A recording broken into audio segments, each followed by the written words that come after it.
and welcome to The Child and Its Enemies, a podcast about queer and neurodivergent kids living out anarchy and youth liberation. Here at The Child and Its Enemies, we believe that youth autonomy is not only crucial to queer and trans liberation, but to anarchy itself. Governance is inherently based on projecting linear narratives of time and development and gender onto our necessarily asynchronous and atemporal queer lives. And youth and teens are at the center of this form of oppression. Our goal with the podcast is to create a space by and for youth that challenges all forms of control and inspires us to create weird, feral, ageless networks of care. I'm your host, MK Zariel. I'm 16 years old, and I'm the youth correspondent for the Anarchist Review of Books, author of the blog Debate Me Bro, and organizer for trans liberation in the Great Lakes region and beyond. With me today is Tsela Barr, an organizer with the Madison, Wisconsin chapter of Jewish Voice for Peace. Thanks for having me on your podcast. I guess I'll start with my background and how I came to my activism. I've been a Palestine solidarity activist since the mid 80s, so since roughly my early 20s. I was raised in a pretty typical Jewish household in the DC area, and I went to services regularly at a synagogue, and my parents put me and my siblings in a Hebrew school 3 times a week, which was after public school, and we observed most of the Jewish holidays. So, along with all the Jewish holidays and Judaism in general, we were taught about past Jewish history, which in general was sort of how we would do well in a country for a while, and then we would be scapegoated and face persecution, and then we would be kicked out. This was especially true in Europe, where there was rampant anti Semitism, including most Jewish communities being confined to ghettos and not being able to own our own land or do certain professions in certain countries. This anti Semitism culminated in the Holocaust in the 1930s and 40s. So the antidote that was told to us in Hebrew school was the formation of a Jewish state. That the Jews, especially after the Holocaust, deserved their own state where they could be for sure safe. So it was a safe harbor. We were taught that Israel is a land without people for people without a land. My Hebrew school teachers were either Israeli or Holocaust survivors. My rabbi at the time would always talk about how the greatest mitzvah or deed you could do in life is to do aliyah, which means return to Israel. So when I thought about that, I asked my mom why no one in our large extended Jewish family had any plans to move there. She said, well, of course not. It's far away, and your kids would have to serve in the army, or you'd have to serve in the army. And I think at that moment, I just started to feel like something was somewhat off or artificial about the whole concept of, the Jewish state and Israel.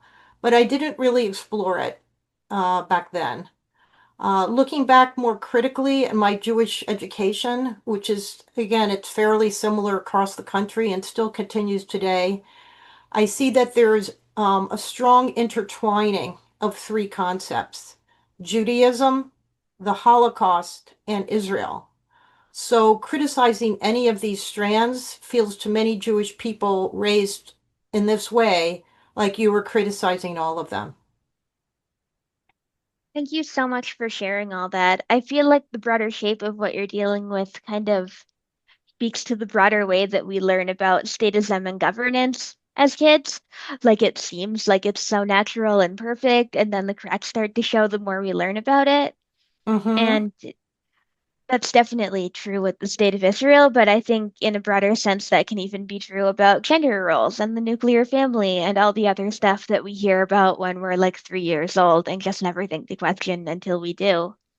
So, Hmm. you shared that you've been engaging with Palestine solidarity and the political questions around this since your early 20s. Can you share a little bit about how that started? And when you were in middle and high school, like a lot of the folks who listen to this podcast, how did you tend to think about it?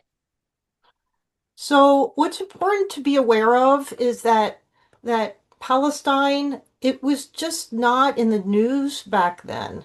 So we're talking the 60s, 70s, 80s, definitely in the 60s and 70s when I was a kid.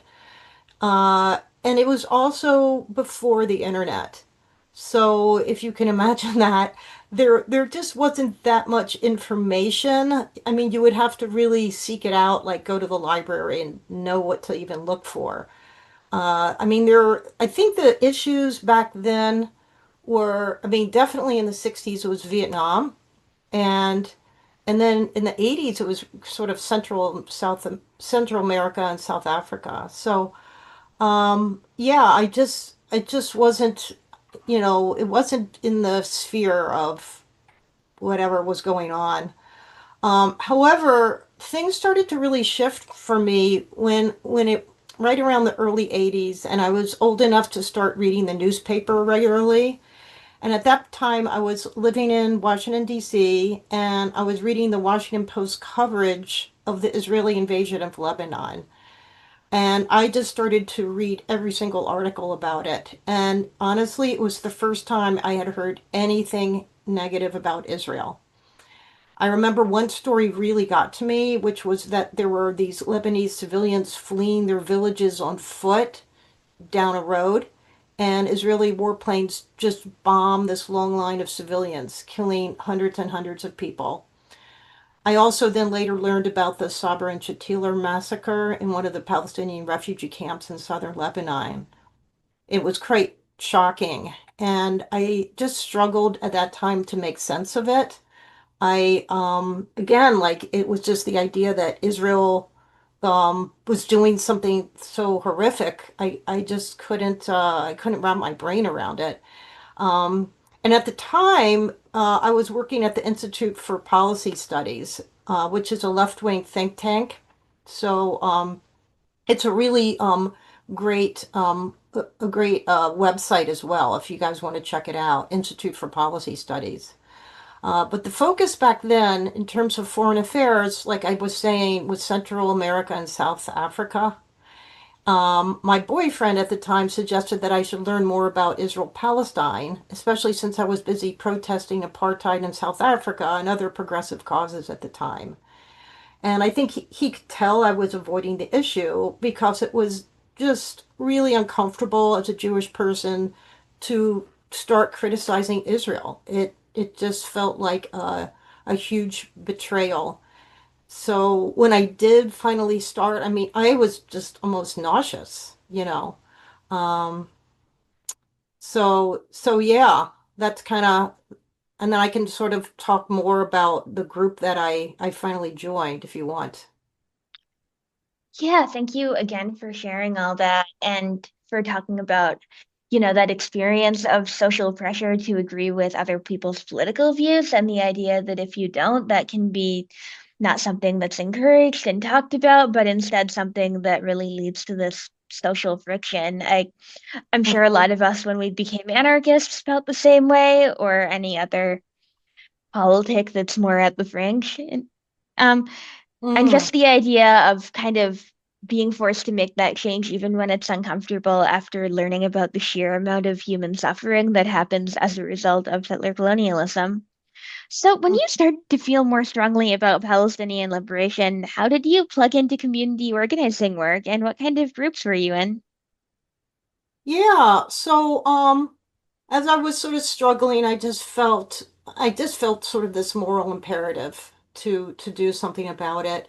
And I found a group in the DC area called Washington Area Jews for an Israeli-Palestinian Peace. And it felt somehow more comfortable for me to join a group of Jewish people criticizing Israel. And it was sort of I would say, kind of a halfway house for me. And I remember that everyone was older than me and they learned so much, they knew so much more about the issue. So I was a bit intimidated, but they were just incredibly kind. And I, I just listened to what they had to say. I asked questions. I asked what were good books to read.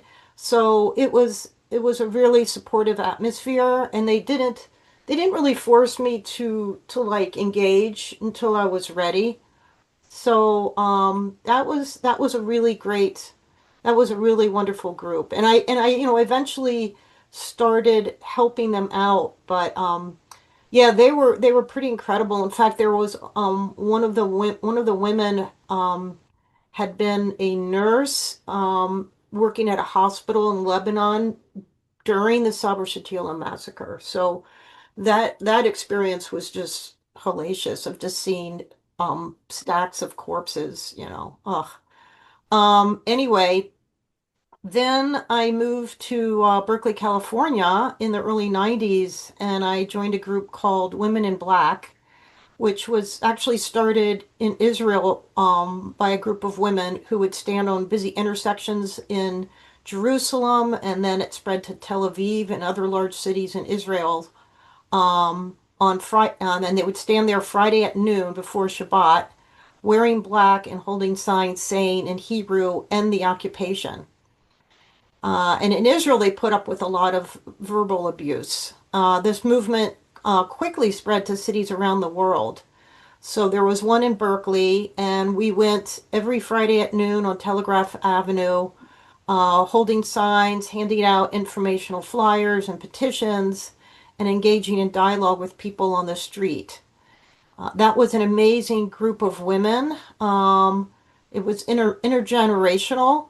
It included Holocaust survivors. And I just have to say, the people I met in that group, I'm still friends with all these years later.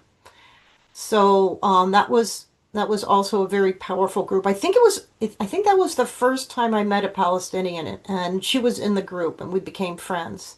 And that is always kind of an amazing experience when you meet a Palestinian, and I got to know all sorts of details, just sort of about her experience, about her culture, that kind of thing.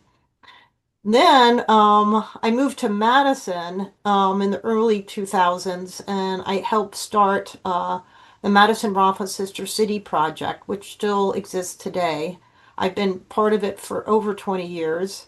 It's a really wonderful group here, very well organized. It holds fundraisers. Like right now, there's lots of fundraisers going on that they're organizing, lectures, films. And one of the main projects I was in charge of for many years was ordering Palestinian crafts from Gaza and the West Bank and reselling them here at various craft fairs. So it was a revolving fund. And in 2012, I was able to go to Gaza uh, for a week with the Interfaith Peace Builders group. That was like an incredible experience, and uh, pretty heartbreaking as well. So, yeah. And I continue now with Jewish Voice for Peace Madison.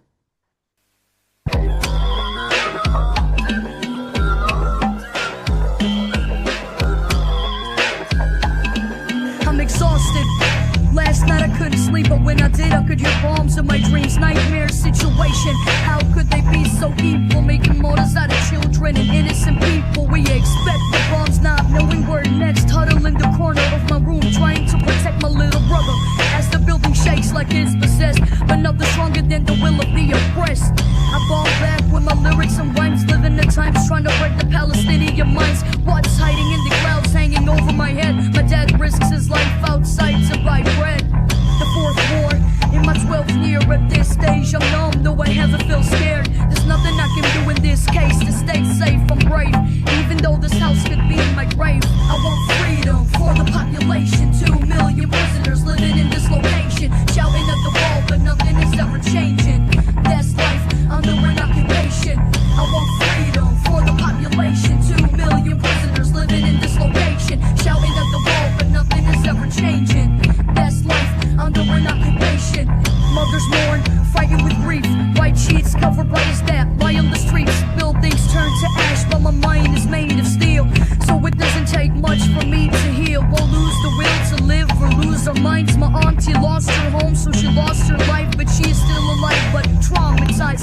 bombs that flew in and dropped at night. My sister couldn't sleep, tried to stop her cries. I said it was fireworks, I was telling her lies. Where's the compassion? This is heartless. It's like they want us all living in darkness, cutting off water and electricity for hours. They're knocking towers, but that's not knocking the power that I have in my pen. When I'm writing, I'm unstoppable. The microphone is the only escape possible, cause that's the way that I can speak my mind. I wonder how does the fighter pilot sleep at night, knowing he can turn the city upside down all of a sudden, slaughtering families with the push of a button. I want freedom for the population, 2 million prisoners living in this location, shouting at the wall that nothing is ever changing. That's life under an occupation. I want freedom for the population, 2 million prisoners living in this location, shouting at the wall that nothing is ever changing. That's life under an occupation.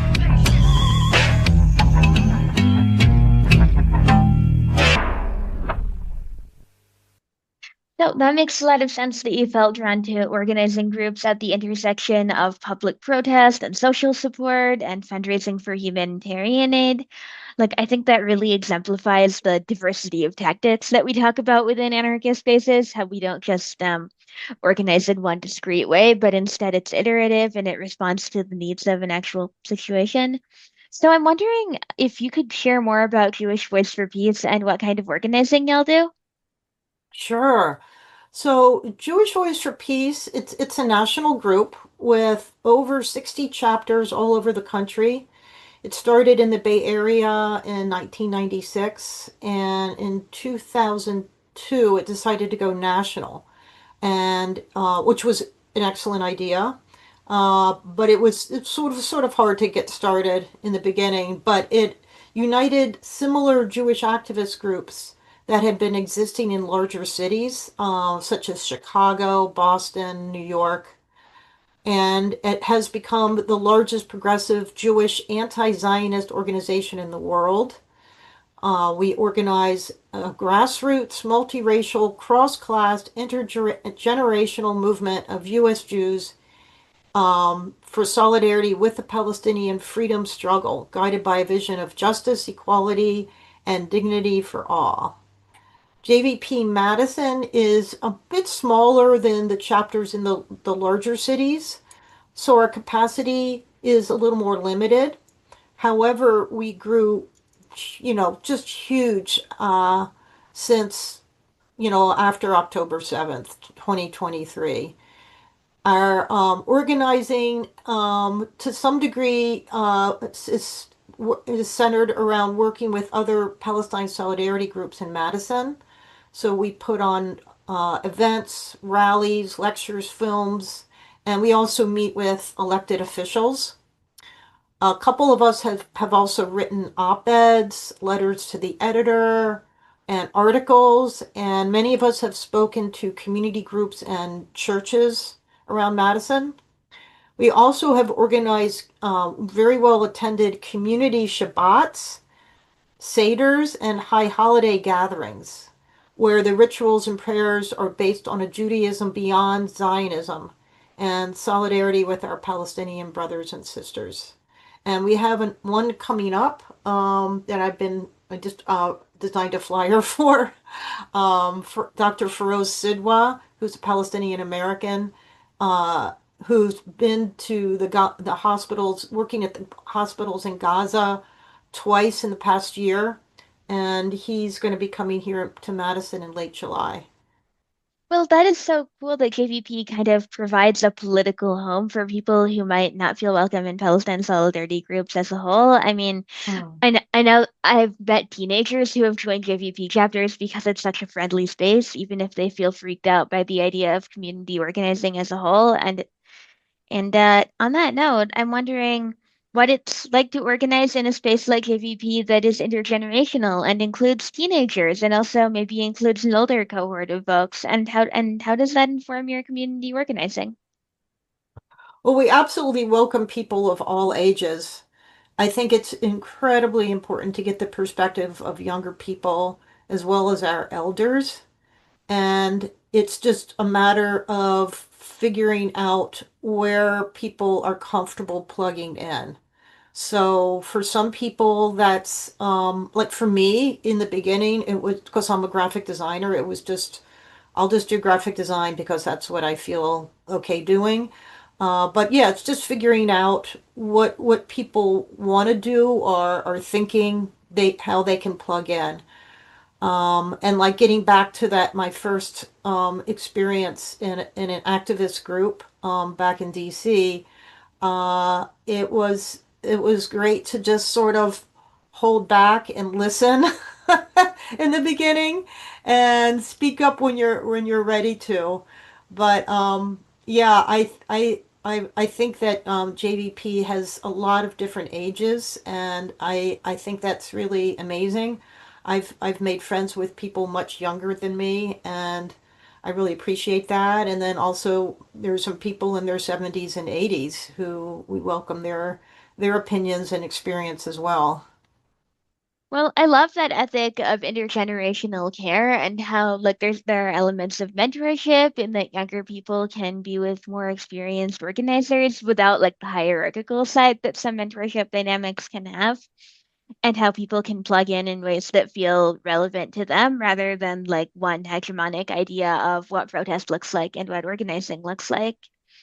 On that note, can you speak more to the cultural side of JVP and how that might have influenced your experiences around culture and spirituality and community? Sure.